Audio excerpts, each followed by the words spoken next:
Hey there, fellow classic comic collectors. As always, I'm Scott Harris King, and today I'm back with another video where I visit that's right, today we're going to two different stores, and as I mentioned in my last one, these are two more stores that are in my local area, and they're both hybrid comics slash gaming stores.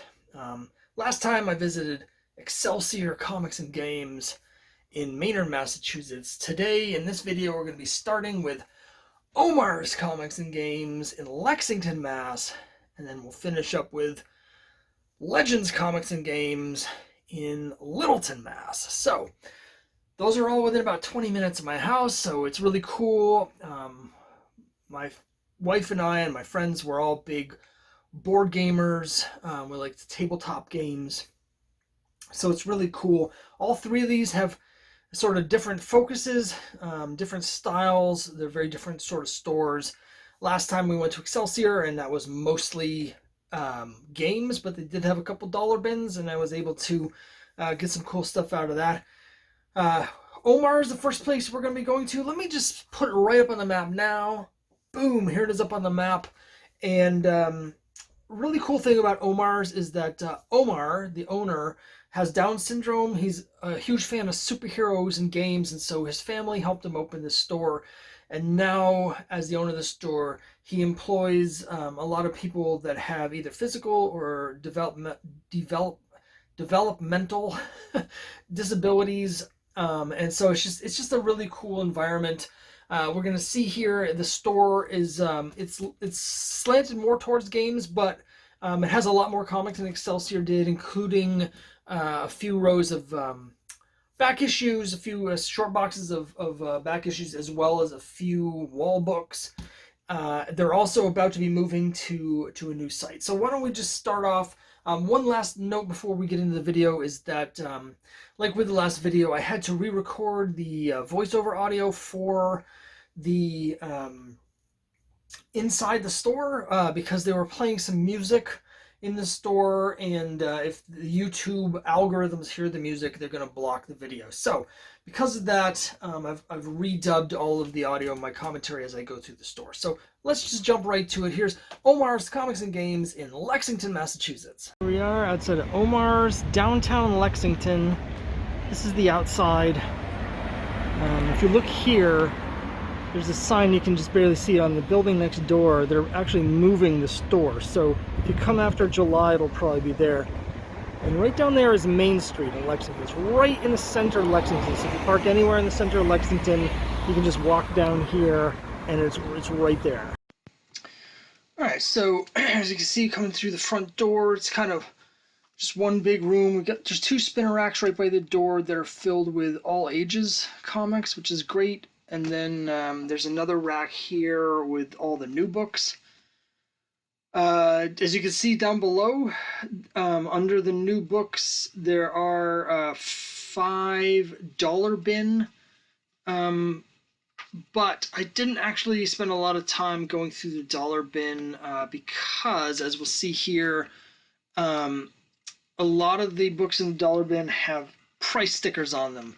They've put a bunch of $1 price stickers on almost all the books, so it's really not something I like to see at a comic book store, so I didn't really spend much time because a lot of the books have kind of been ruined in terms of collectability.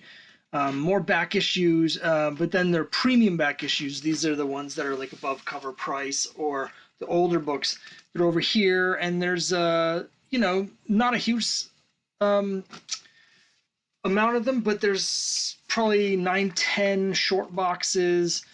They do also have this huge wall that's just all graphic novels, a lot of kid-friendly stuff, and then there's some t-shirts and puzzles, and then over on the other side is the gaming supply. So the other half of the store, we got the gaming stuff here. There's and the opposite wall from the graphic novels is a giant wall of board games, lots of cool board games here. And then we've got the case with some of the more expensive stuff, and including a few wall books. Nothing like super expensive in here. I think the most expensive thing I saw in there was like $70.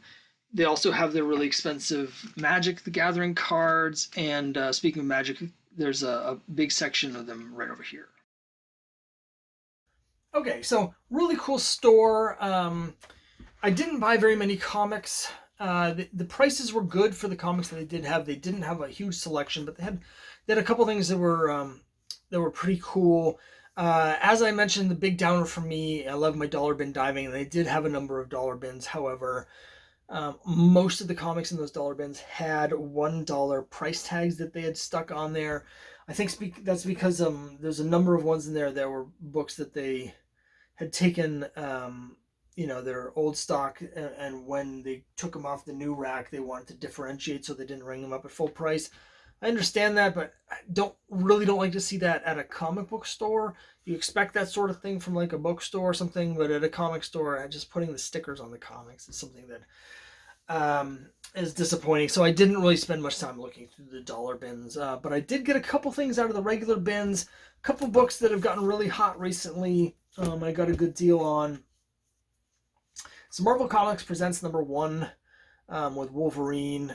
This is a book that, of course, I bought new off the stands. I've owned multiple copies in the past and never been worth anything. But now I think that the 25-year rule is kicking in. There's also Wolverine #1 of his regular series came out around the same time. And it's finally taken off. If you look at sales on eBay, they're all over the place. There's completed sales for raw copies up as high as $35. So, and down lower as well. I paid $8 for this. It looks like it's a nice copy. It looks like it's a quite nice copy. A couple spine ticks, but really nice. So for $8, I mean, I figure it's really hard to tell with the prices being all over the place. But I think it's probably worth at least twice that. I think I'd probably have it in the $15 to $20 range, and who knows? It's really been taking off a lot just in the last few weeks. I'm recording this at the beginning of May, so by the time this airs, it's sometime in late June. Who knows? This might be a $10 million book the way things are going. And the other one that I got, much lower grade but even a hotter book, it is Marvel Comics Presents 72, the first Weapon X issue, with art by Barry Windsor Smith. Now, this is a low-grade copy. It's got a little piece out of the bottom corner here. It's got a lot of issues on the spine, and it looks as though there's a little bit of damage along the bottom, water damage. So it's low-grade. It's probably in the 4 or 4.5 range, but for $2, I went ahead and picked it up. Now, this right now, as I'm recording this, nice copies of this are selling for $45 plus on eBay, raw copies, and people are asking $70, $80, $90. So I don't know where this is going to end up, but basically, I paid $10 for the pair of these. I think right now in hand, they're probably worth about $35 for the pair. So that's a nice... and they're so cheap that there's really very little downside in picking them up.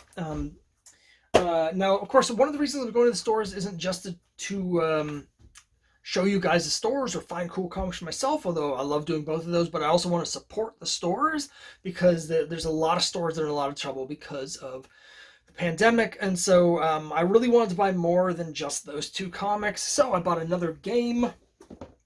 And the one I got is called Castle Panic. Now, being stuck here at home in the pandemic, my wife and I are playing a lot of games, and of course, I prefer cooperative games, especially when there's just two of us. If we're doing a competitive game, like where there's 4 or 5 of us, that's different, but I just don't enjoy just the two of us stuck in our house together, like attacking each other through board games. So we only play cooperative games here, which is why I ended up with Castle Panic. This is a game where... it's a cooperative game where the players are defending a castle against monsters and evil wizards and stuff that are coming out of the forest to tear the castle down. So I've played it before. It's a fun game. There's a couple other Marvel-themed cooperative games I looked at. The Marvel card game is a cooperative one that I've played before, but it can get kind of clunky.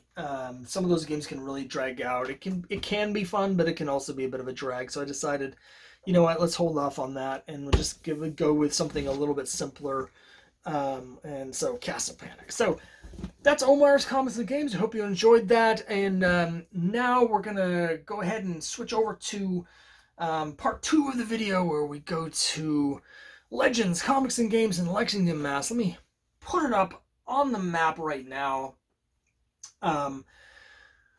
Legends Comix and Games used to be in Maynard, so it was just down the street, just a couple blocks away from Excelsior.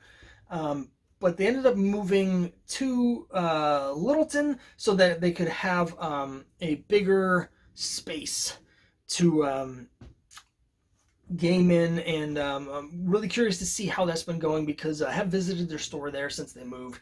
Really great gaming space that I'm guessing they probably haven't actually been able to use because of the pandemic. So hoping to get over there now and give them my support, and let's see how that visit goes.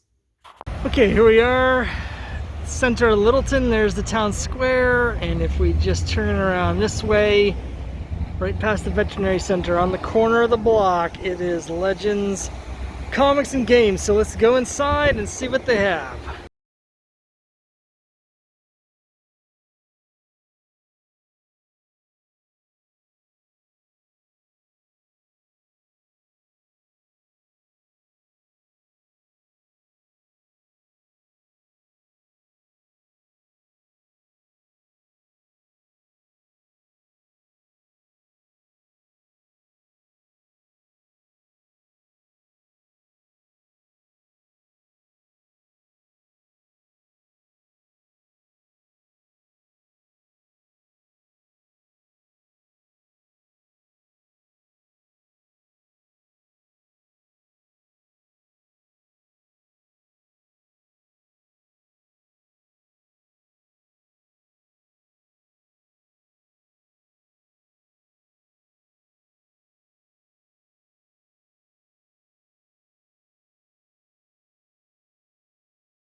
Okay, so that was a little tour of Legends Comix and Games in Littleton, Mass. As you can see, not only do they have fantastic gaming facilities, but they also had great proximity to a hair salon. So I immediately went from the comic store and finally got my pandemic hair cut off.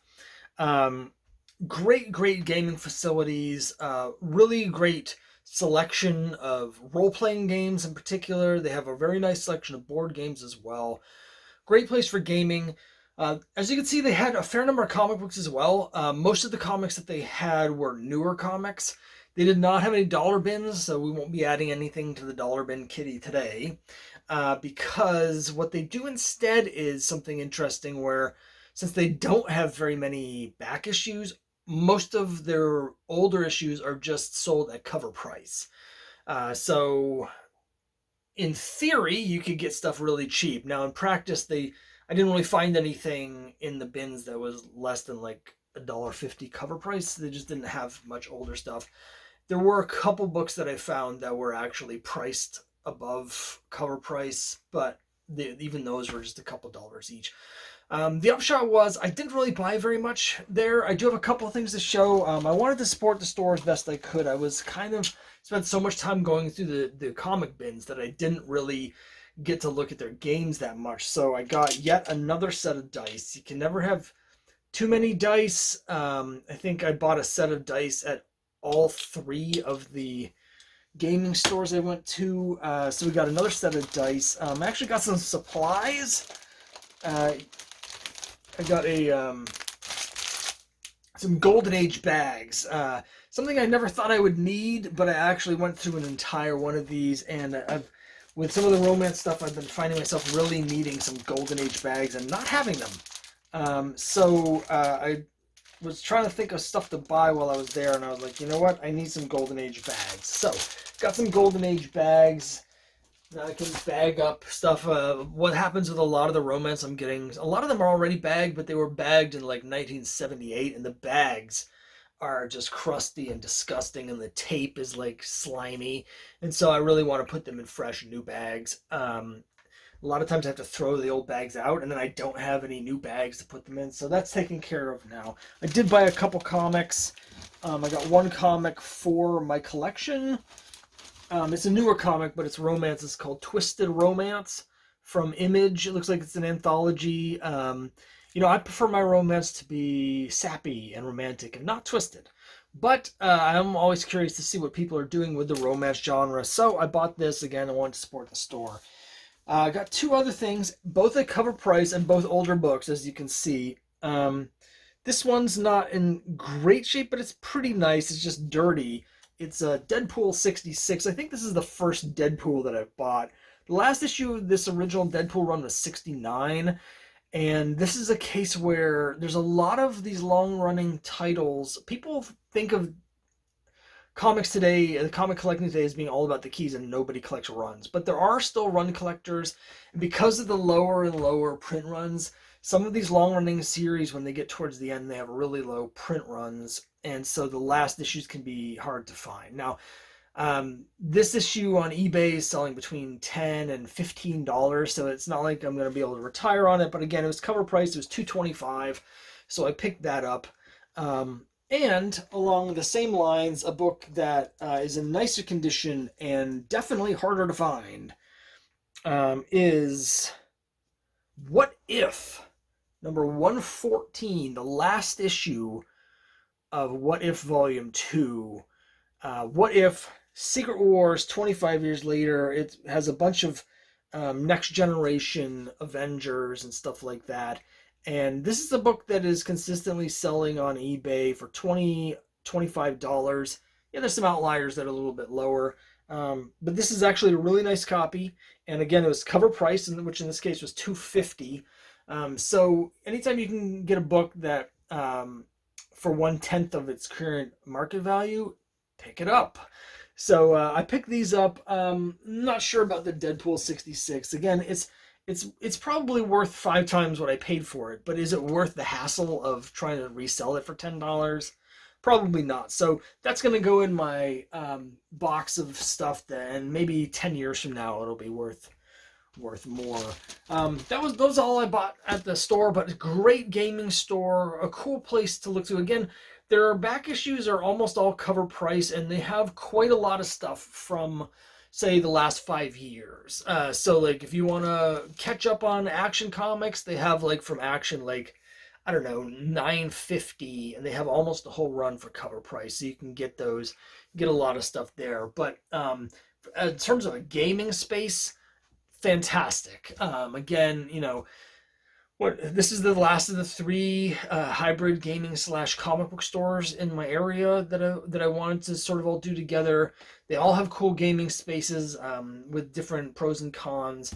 But I gotta say, I think the Legends one is the coolest. The caveat being, of course, Omar's is about to open a new facility with new gaming space, but that's not open yet, so I don't know what that's gonna look like. But I really love this place. So that's it. If you're in the area and you have a love of both comics and games, there's some places that you can go to check those out. So thanks very much for watching, and until next time, adventure awaits!